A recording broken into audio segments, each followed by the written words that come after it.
Tenemos a Rodrigo, que aún sigue con molestias, no está pudiendo hacer los entrenamientos completos, y está Okoye tampoco. Y bueno, pues vamos a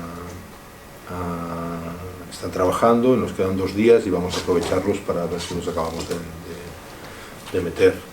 La integración de Adam a nivel táctico, él es un jugador inteligente y con muy buena capacidad de adaptación y con cultura ACB, y por lo tanto no ha costado, y en lo físico va mejorando también, ¿no?, en cuanto a coger ritmo competitivo. Y Kenan pues ha hecho el entrenamiento de hoy y también es un chico muy inteligente. Nos va muy bien que haya vivido ya la experiencia de la ACB, y bueno, creemos que se va a adaptar pronto, pero también le falta un ritmo competitivo. Es un Manresa que basa su capacidad competitiva en hacer todos los detalles muy bien, que en estos detalles es importante la técnica individual, la táctica individual, la táctica colectiva. Creo que sin ninguna duda será el equipo en el que más se va a ver la mano del entrenador de la competición, entonces, pues, porque es un gran entrenador y porque el baloncesto que intenta desarrollar es de alto nivel. Y bueno, pues, pero que sorprendentemente han encontrado muy pronto un nivel competitivo, a pesar de las novedades de la plantilla. Ganaron la Liga Catalana.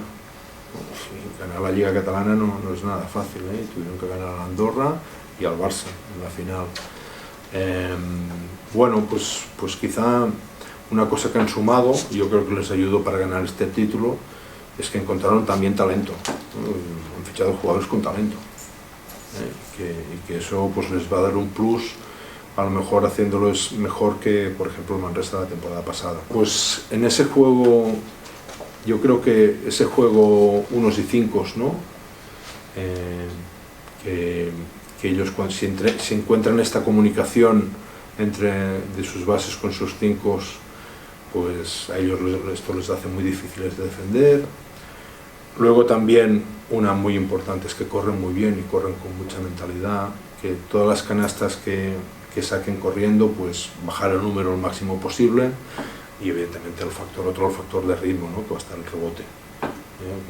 Que bueno, entonces a este momento de la temporada todos los equipos somos un poco más inconsistentes y perdemos un poquitín más de balones de la cuenta, que en eso nosotros estamos un poquito mejor. Yo creo que las sensaciones del ritmo van a ser muy importantes, pero que vivir cada momento del partido, porque ahora los equipos, ni ellos son sólidos, ni nosotros seguro que lo vamos a ser. Que los buenos momentos sean buenos y que los malos momentos no sean tan malos.